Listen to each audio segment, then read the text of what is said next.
pleasantly surprised. We are happy to see that folks have come out and want to talk about our community. For those of you who do not know me, I'm David Lane. I'm the captain of the police department.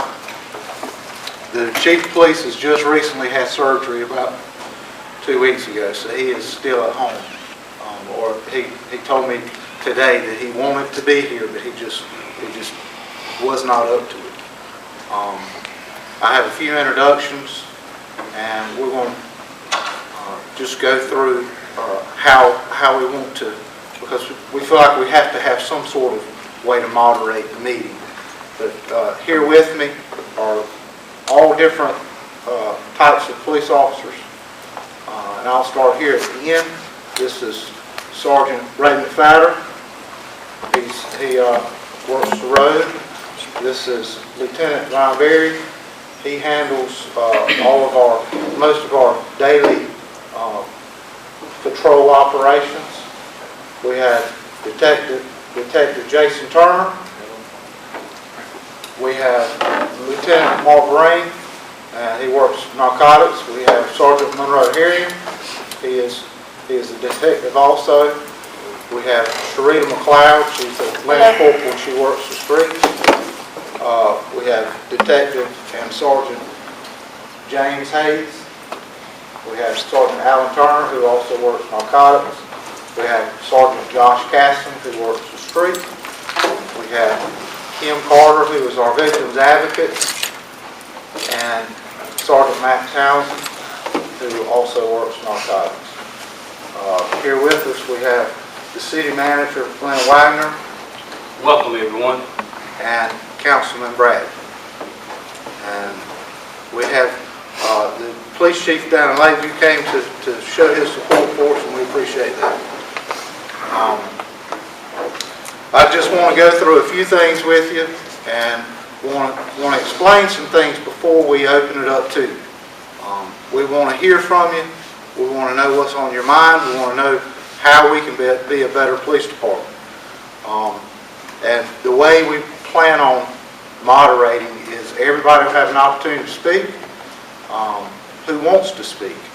We would just ask that you state your name, where you live, or if you do not have a residence in the city, your business in the city. And we would like to limit each of you to about 3 minutes. And Councilman Eller has come in also.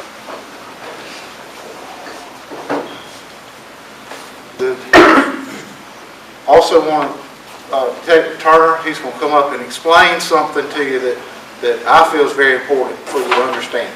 And that is how a vehicle or a break-in or anything is processed. Because lots of times what we found is people have break-ins and they don't report it. And when we don't know about it, then we can't process it. And there's some valuable information that is at that scene that we need to try and gather to try and break some of these cases. What we have seen, and I'm specifically talking about our break-ins right now, but what we have seen is none of the break-ins have been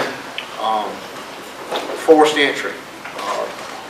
Almost all the break-ins have been where vehicles have been unlocked, and in the past maybe 3 or 4 years, I can't remember where an actual vehicle window has been broken into.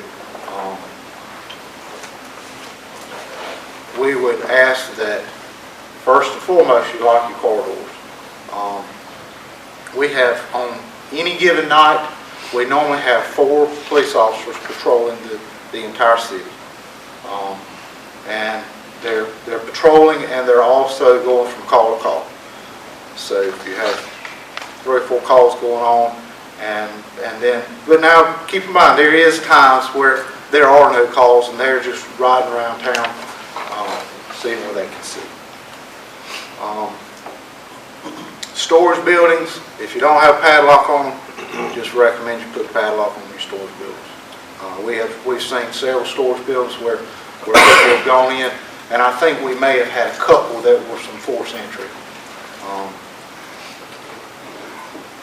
And if you see something suspicious, we all know that there is, people are so worried about telling on somebody that's not doing something wrong, that may just look suspicious, but be on the safe side, call and let us check it out.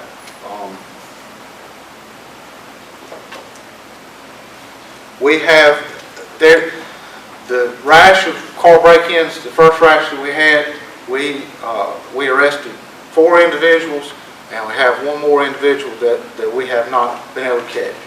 But I will tell you, they are out on bond. And that is out of our hands. There's nothing we can do about that. We would hope that this is not the same ones.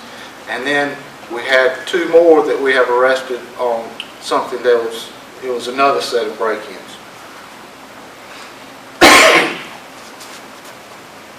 We have taken some extra measures to try and deter these car break-ins.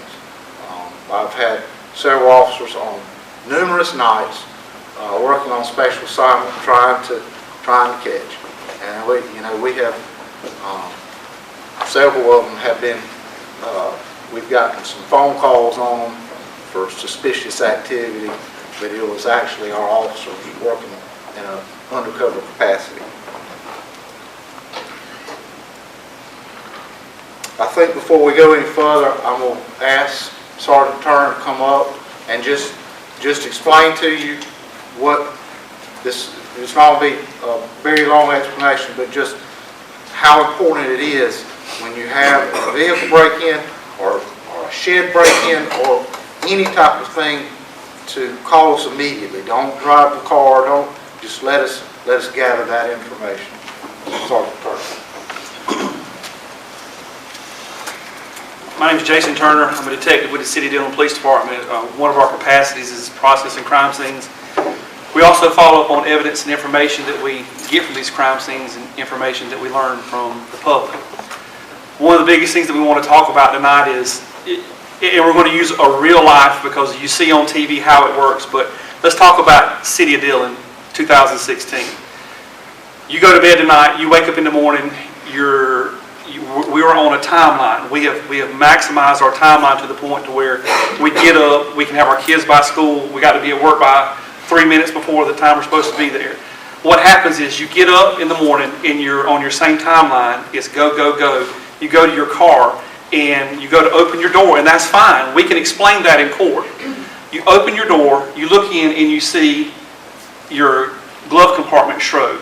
Well, immediately, you know you didn't leave it that way, so what should you do at that point? On a vehicle break-in, leave the car door open. Step back from it.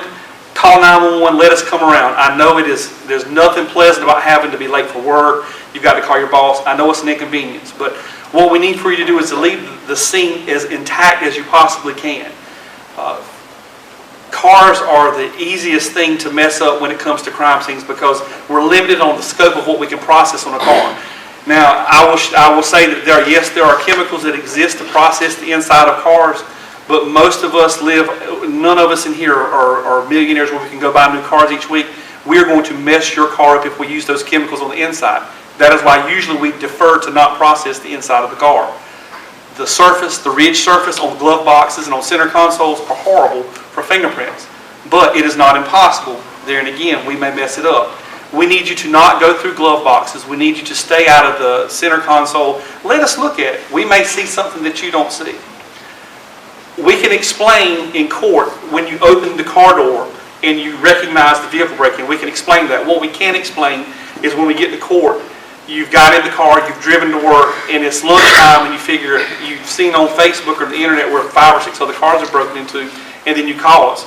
Well, usually where people get mad with the police is you're going to call 911 and no investigator is going to come out and process it. Well, it's not that we can't get evidence. It's just that when it gets to court, we have to explain why it is where it is.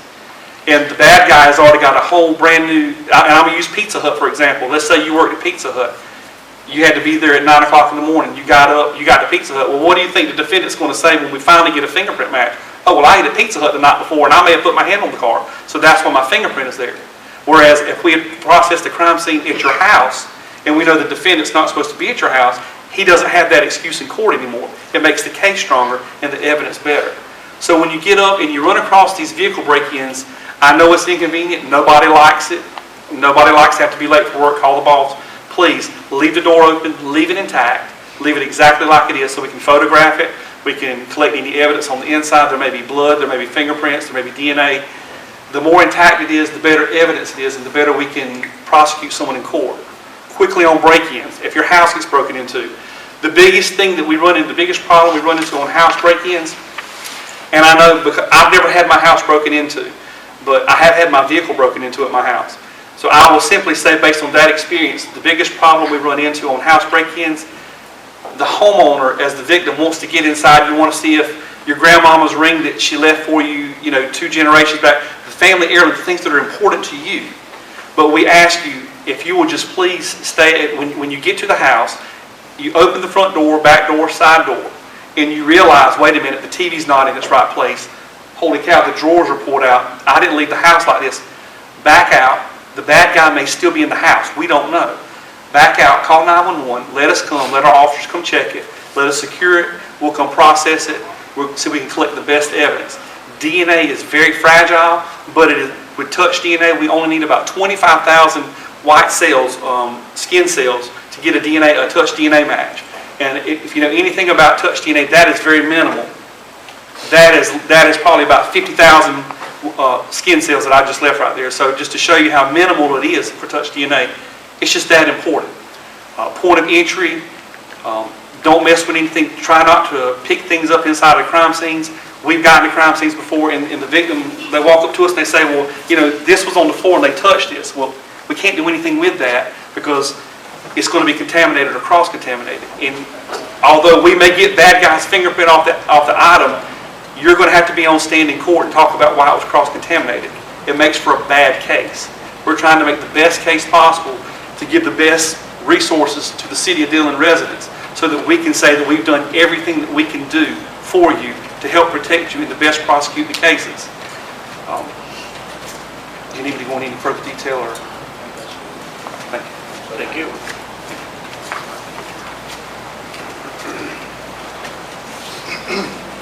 And I hope that that was enough information, or wasn't too much information, just so you can kind of understand and I don't process vehicles all. Well, actually, I don't process vehicles at all. These investigators do it. They understand it, and everything. A lot of things have gone towards DNA. It's not as much about fingerprints anymore. It's more about touch DNA. And they've got solved a lot of cases with DNA samples that they've gotten from residents' cars, things like that. I think that the best thing to do is just if you have something that you want to discuss, that we just want to kind of go around the room. If you want to raise your hand, then we'll give you an opportunity. And that's why all these different officers are here, so we can hopefully answer the questions the best possible way. So I'm gonna open the floor up, and this is whatever it may be. I'll go ahead and start the ball. Sure. My name is Steve Zander. I live on East Jackson Street. And you tell us to report suspicious activity. The suspicious activity that I see in my area, it would almost be a waste of time to call the police. Not in your defense, you couldn't get there quick enough. It's not like there's a car riding up and down the road. I believe it's drug activity, and it's over like that. Okay. How do I approach that? What do I do? Well, and that's why if you think it's drug activity, It can't be anything else, because I can see the individual, and he's waiting. Car comes down the street, there's a 10-second transaction in front of the house, and he's gone. right? If it's something that happens more than one time, Oh, then I was telling Glenn a while ago, I leave Dillon at 7 in the morning. I work in Laurinburg. I don't get home till 6 at night, and I see it a lot. And I'm gone on the weekends most times to the beach. And I see it a lot. It got to the point where I was writing down vehicle descriptions. I have a list. Lieutenant Brains can get with you when we're done. I even had license plate numbers. Yeah, well, I'm sure he'd like to have those license plates. I mean, and, you know, I would stand out there and almost watch them, you know, and they, Well, you know, the problem is, a lot of people don't want to get involved. I understand that. Yeah. I completely understand it, because you don't want to be tied up in court, you don't want to be, your name out there, you just don't want to be involved. Something like that can be very confidential. He's just going to take the information and he's going to go with it. Because, and Mark told me earlier, when I said, Mark, I'm surprised at the number of people here. He said, I'm not. He said, these people care about the community, and that's why they want to show up. So that information is some things that we don't get. We very seldom get that type of information. But he'll run with it, I promise you. Well, my question would be to him is, how often does it happen? So is it, about the same time each week? well, I mean, last summer, it was in the evening, 6:30, I could almost set my clock. But I can tell, and it's a family, it's one of the sons in the family, and the family can, I don't believe knows about it, because if mom and dad are home, he'll do it around the other side of the house, or he'll walk down the street. So I know they're not involved. I'm almost like, all right, do I tell mom and dad? Do I tell their landlord? Because it's a rental house. Right. And they're nice folks. They just don't believe they know what their son's doing. I see it on Saturday afternoon.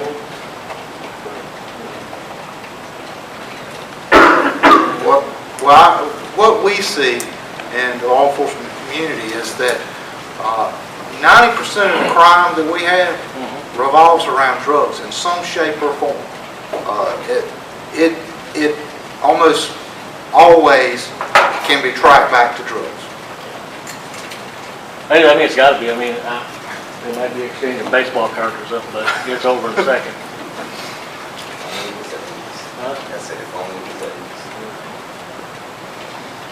Thank you. Yes, sir. My name is Dwayne Goodson. I'm about 18 years removed from the community, but born and raised here. My mother lives here, so it bothers me that when I come home. I'm sorry, where does she stay? She lives on North 5th Avenue, Okay. approximately 2 blocks from J.B. Martin. Right. It bothers me when I come home and I'm reading statistics that Dillon County has the worst crime rate in the state. Now, I don't know if that's violent crimes, I don't know if that's drug crimes or crimes in general, but regardless, it bothers me. I'm an intel analyst for the military, and I'm kind of taking a few months off to come spend with my mother. And it bothers me because Dillon's a small community.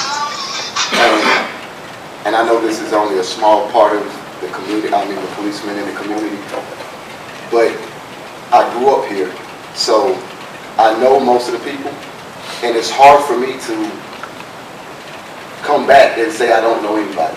I mean, even coming back, I may not have concrete evidence, but you know the goings on in the community. You know who's doing what. The reason why it bothers me is because I was a part of a 50-man task force in Iraq, 26 million people, to find one person, and that was Saddam Hussein. And if we could find him with 50 people in the man hours, it's hard for me to fathom how it's so easy for crime to be as rampant in Dillon as it is. So my question to you is, what can we do to make your jobs easier? Because I got family members who are part of the problem. So this is not me being the pot calling the kettle black. I understand it's a community-wide thing. Crime doesn't necessarily have a face, but you can point out certain indicators to lead you to certain other things. So what can the community do to make your jobs easier? I mean, I have a problem with Dillon being the #1 crime, having the highest crime rate in the state. That's unfathomable to me. It doesn't make sense. Granted, there's parts of Newtown that are horrible. There's parts of Jacksonville that are horrible.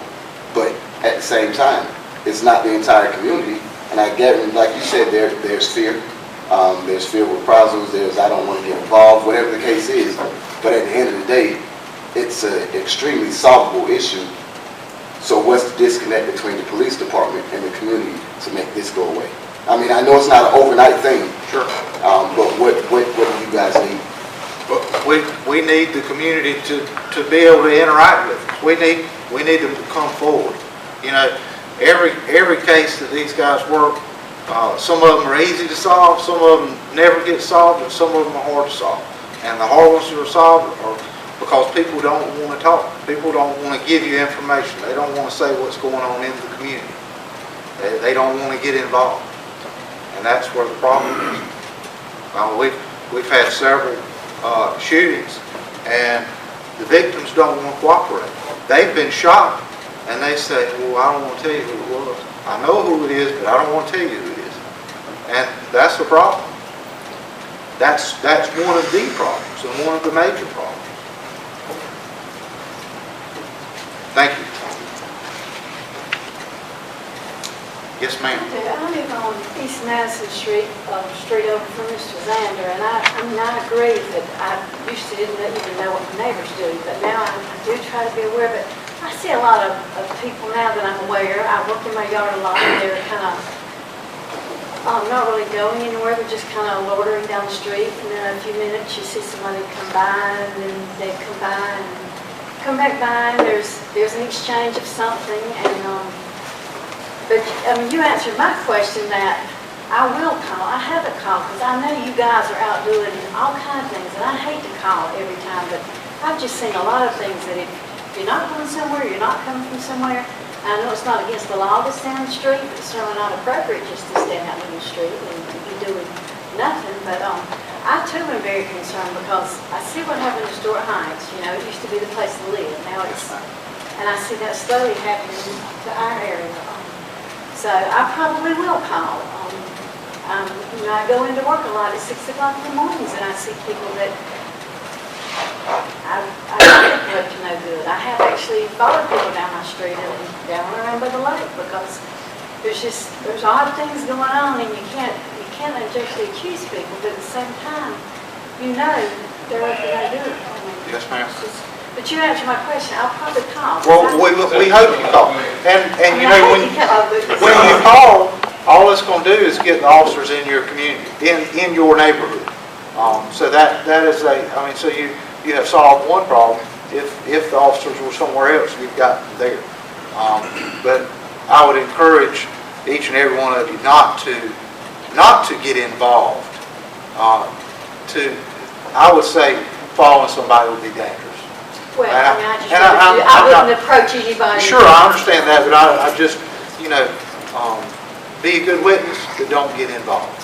Yeah, I mean, when the one car keeps going and the same person keeps walking down the street, you're like, I want a license tag or something. There's something funny repeatedly going on here a couple times a week. So I will call. You answered my question about that.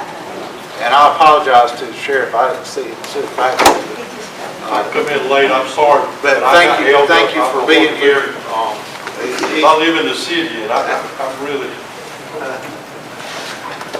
Can I say, Yes, ma'am. I live on 10th Avenue, I live with Johnny, and my question is this: I know it's not illegal to walk down the road or something, but at what point can you call and say, I don't feel comfortable with this person going down my road, back and forth down my road?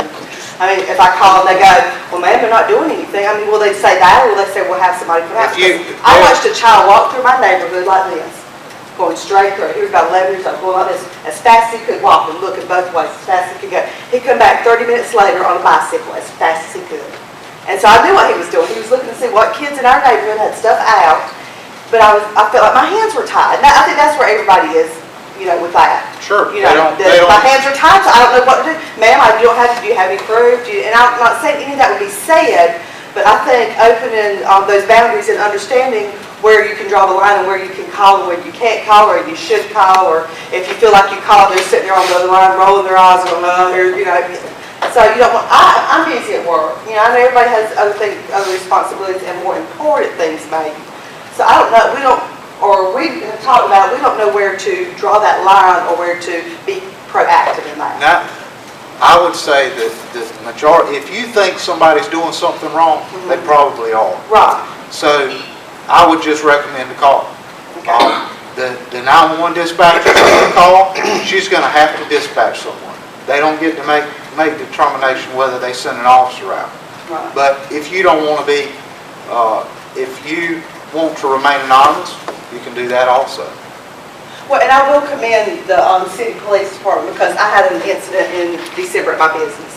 And I called 911 and they escort me out. They're there as quick as they can to escort me out because I was mugged coming out of my business. So, you know, I do want to commend them on that because they're Johnny on the spot and they're observing everything around. I do them as well, they are very fine. Well, we appreciate that, and I think that we have a good police department. I really do. I'm proud of the police department that I work for, and but you know, and I hope that this is not the last meeting that we have. This is important to bridge those gaps. Okay. Well, we have that same thing in our neighborhood, but a lot of times it's like children you think need to be in school. Well, And it's like they're coming from back from down there where y'all are. So it makes you think, you know, they're coming through the woods back there. But this can be like at 10 o'clock in the morning too. well, and I don't necessarily agree with what the school system has done, but we're not in charge of that. If they've been put into alternative school, they go to school at night, and they don't go to school during the day. So if a lot of the kids that you see that are walking around that are in alternative school, they go to school at night.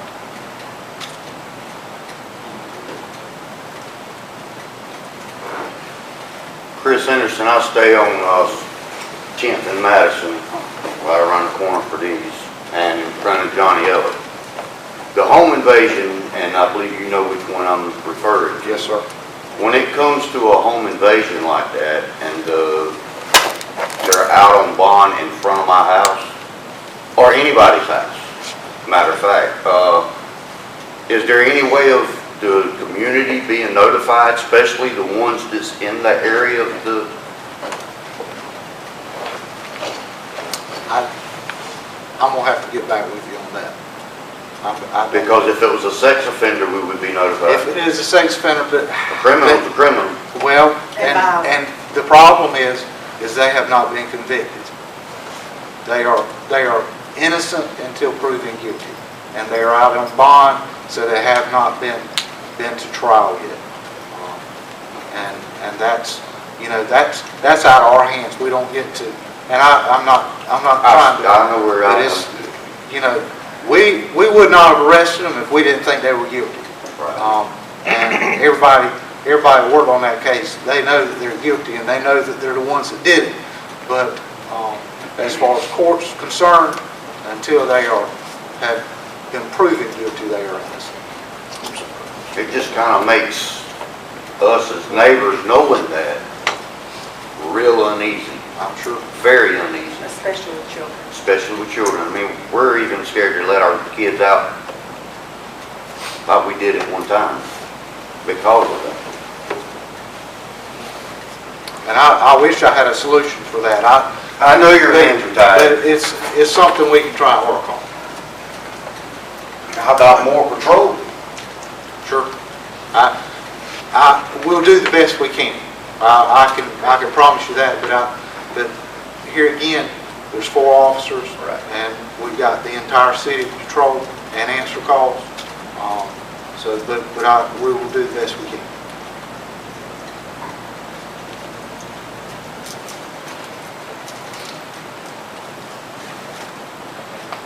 Mark, come on up. Mark works narcotics, and he's one of our lieutenants, and he's just going, you know, his job is a little bit, it's a little bit different than the investigators, because they respond to the call. He's actually searching for this information. So it's, and he's going to tell you kind of what he's looking for. In your situation, if you have a situation where you see a car every day, like you say you do, tag numbers are awesome. If you give me that information and you don't want to be involved, that's good. I mean, that's fine. We work with confidential informants every day, so I mean, I'm not going to mention your name or anything like that. I'm just going to run with the tag number. if you know the address of where they're coming from, that's even better. I'll give whoever wants my card, you know, and, you know, if you have this problem, just call me. You don't have to call 911. And I'd rather that, actually. That way, nobody will have your number at all except for me. As far as...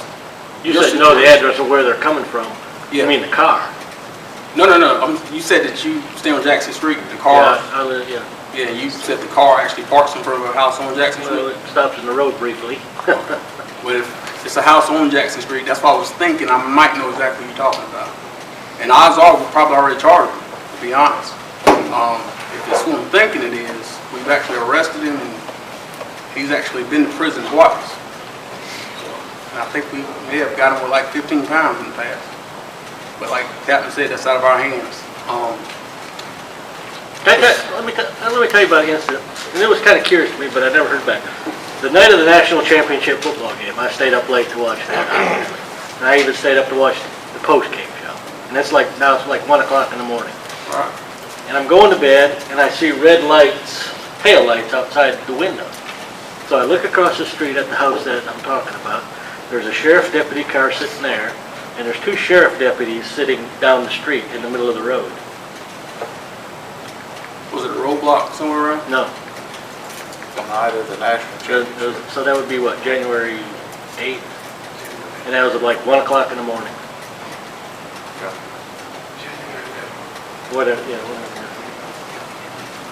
That was, I just thought, I said, uh-oh. I never heard, I just thought that was very curious. I don't know what to do about that.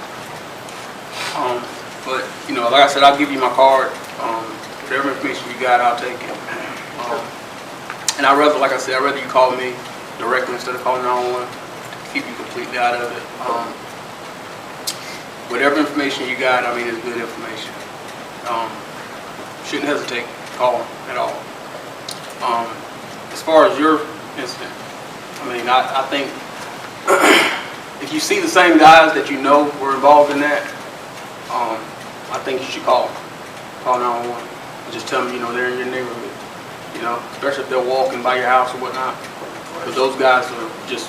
They live right across the They street. stay dead in front of it. They're in the yard all the time. All right, well, I mean, if you're riding around in your neighborhood, you see them somewhere else that ain't got no business being in, you should call it. It's not gonna hurt anything. It gives us a heads up actually, so I mean, I think it's a good idea.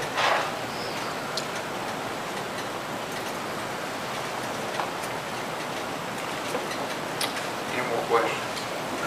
I have a comment. Sure. I just wanted to add that I'm a Department of Defense senior instructor, and I teach the Intel Analyst course. Some of the things in that course that kind of coincides with law enforcement, predictive analysis, association matrices, and activities matrices. And like I said, I'm here for a few months. I have zero issue volunteering to teach additional training. Granted, I know that what I did was on an international level, but at the foundational level, it's the same basic principle.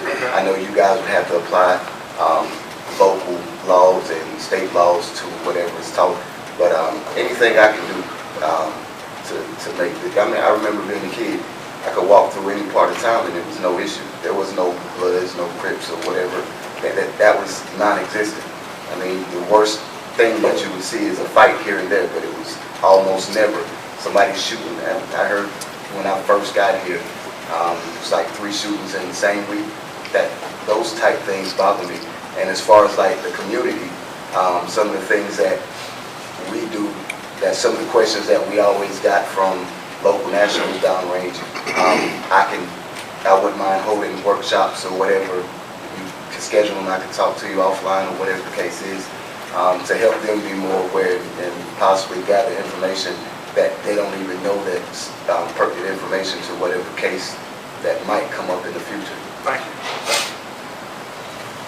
Mark, if I could ask you a question. When y'all have an attempted robbery, armed robbery, or whatever, y'all go to the scene.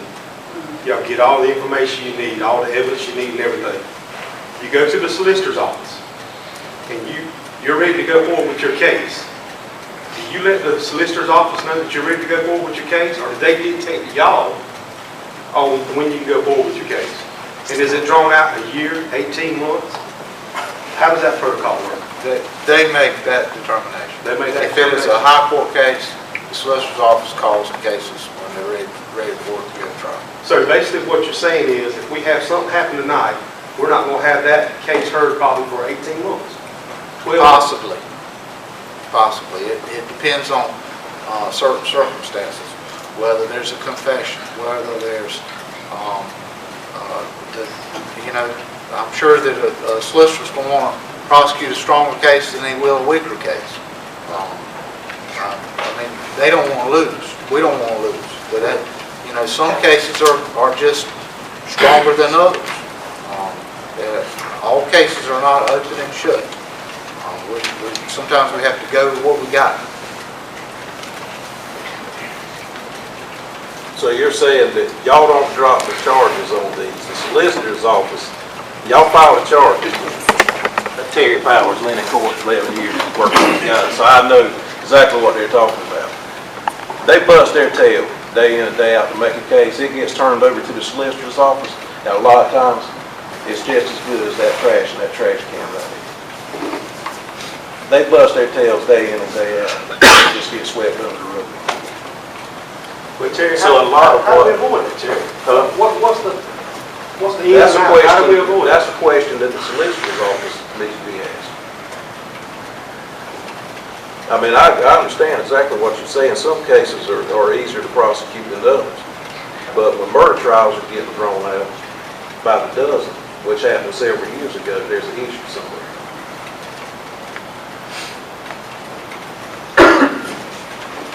Sorry.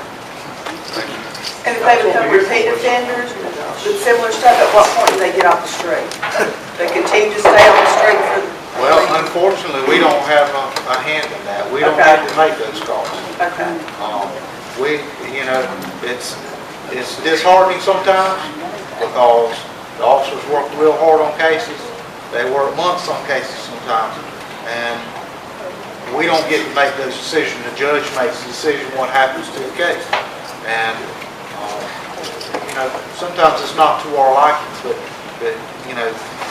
what we all try and tell each other is that if you have done your job, you have done all you can do.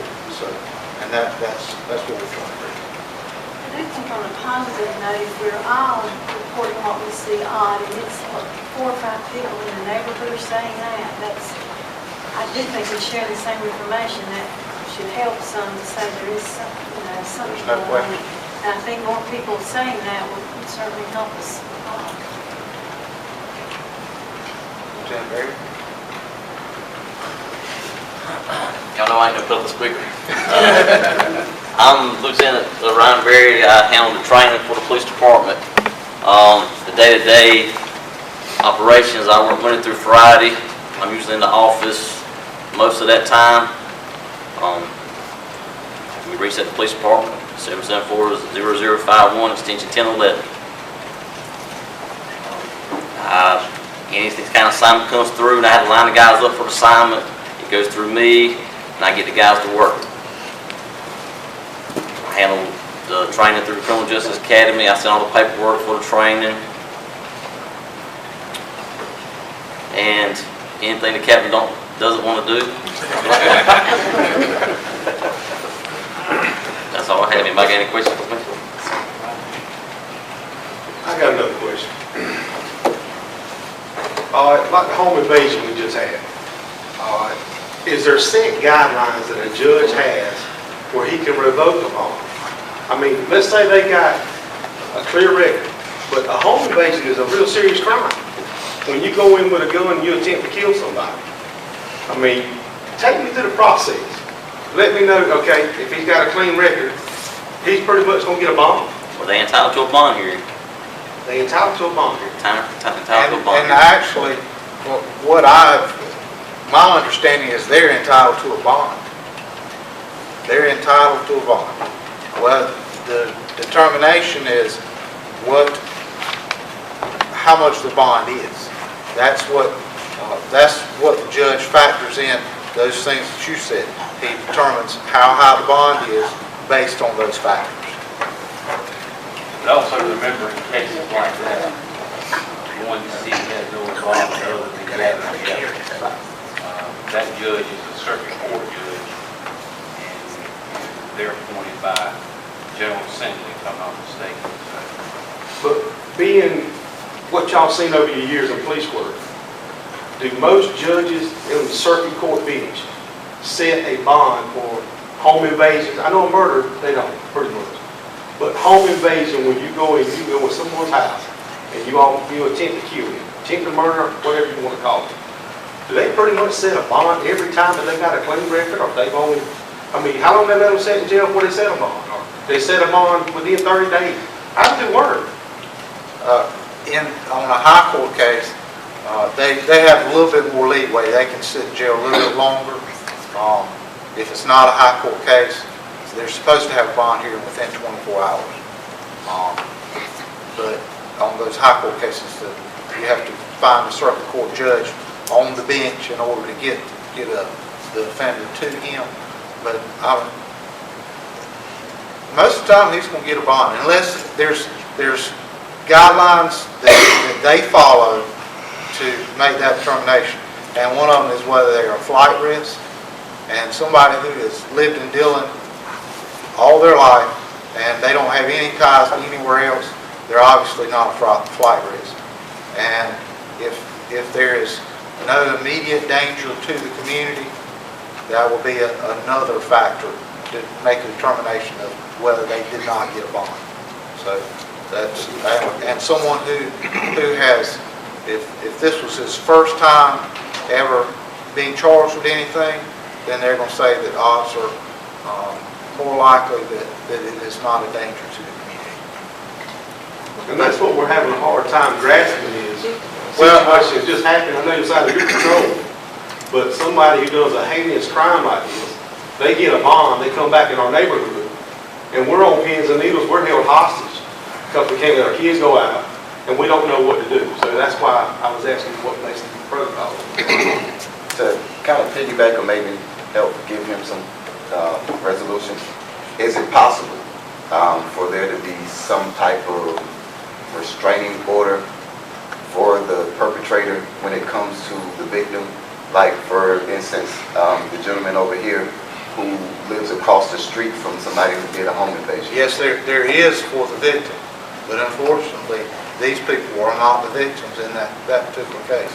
So they don't have the right to get a restraining order, and normally that's a part of the judge makes that a part of the bond hearing. I have a question for the audience, and once again, thank you for attending. How many of you do leave your cars unlocked? Because that's the issues we really have. And don't leave your car unlocked. If you're at home during the day, lock your door. Because all it takes is a few moments. I was speaking to a lady today whose car was broke in either Sunday night or Saturday over there on Coker Street. I mean Monday, wasn't it? Sunday night. You know, she said this was one time she left her car unlocked. Then I asked her about lighting. Put outdoor lighting up. LED bulbs are expensive. They're not that much on your electricity, and they last a long time. The more light you have, that will help. We have a lot of houses in our neighborhoods who do not turn lights on at night. I think we've seen that doing some things, especially when you're home or not home. Have some outdoor lighting. And a lot of people are not going to go if there's light. That's just food for thought. And then once again, I'm glad you came. We hope what you hear tonight that you can tell your co-workers, your family, or your friends, what you've heard and what suggestions you may make to them. We hope to get a handle on it. We think we do have a handle to some degree, but as it's been mentioned, there's only so much these folks can do, such as arresting folks, and then it's left up to the court to determine whether or not they're innocent or guilty. But if you do see something, call. That's what you pay taxes for. That's what you paid that extra dollar on your phone bill for 911. Call it. Let them know what you see. If it's nothing, it's nothing. I wanted to state too, after that happened to me in December, I called the city and let someone know that there was a pole with a number on it, which meant it was a city pole, and there was lights up within days. And so And hopefully that's gonna help. well, I mean, well, it does, because before, they could have stood 10 feet from me and I couldn't have seen them. And now you can see all the way down that alley, and it's very well lit, and now I still take all the precautions I should, but it's not easy for a group to sit back and scope me out and everything I do as easily as it was before. So I did want to comment on that. And if you do own a business, call us. I mean, get 1089 while you walk to your car. Especially if you leave at 9 o'clock at night, 8 o'clock, 9 o'clock at night, it's dark. I mean, if it's going to take us a few minutes to get there, we'll tell Central, hey, call them back, tell them we've tied up, we'll stay there, we'll be there in just a few minutes. Stay in your business, get around there, we'll go to the door, and come on out. We'd rather do that than work a robbery. But we don't mind that at all. Also, I live in y'all's community. If you see something in your community, it ain't but 2 blocks from my community. So call 911, because I don't want them around my neighborhood. You see them walking down the road, call. We'll stop, talk to them, see what they'll do. At least we get the information. Mark, are we seeing drug activity? Is it trending down, trending up? A lot of it's prescription pills, to be honest. Prescription pills? Yeah, and it's really frustrating to work it.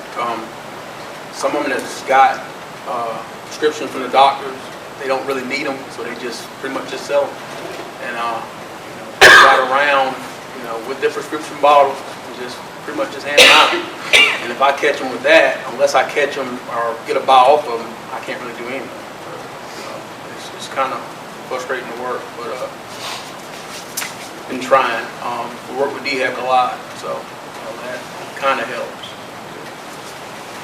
Well, we're gonna hang out here, and we'd be happy to talk to you one-on-one. We'll be here for a little while if y'all want. David, before you end the session, would you ask the police officer, have you done it already? I was gonna let them say it. Would each one of them stand up and let them know, what their name is? They did. You already did that? Sure did. I'm sorry, I missed That's it. okay. But I'm glad y'all came, I really am. Yeah, we are too. And one thing I did, Jason told me, I forgot to mention, the police department has a tip line. If you call the 774-0051, the tip line is 1017, and it's on the auto attendant. You can get to it. If you want to leave an anonymous tip, something that's not pressing, something you just want us to know, you can leave it on that tip. And also, when the investigators do come out and collect evidence, they're not going to get that information back tomorrow. It's going to take them a little time. It goes to SLED, and they'll get it back. Some might take 6 months. So if your stuff's got broke into, you ain't heard nothing in a month,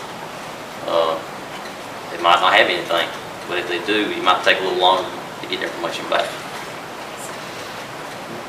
And if you have a situation where you have an investigator come out, he'll give you his card, and you call him.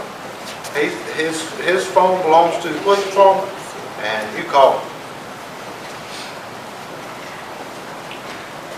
But if you see something, call 911 and tell us. Because we can't do nothing about it.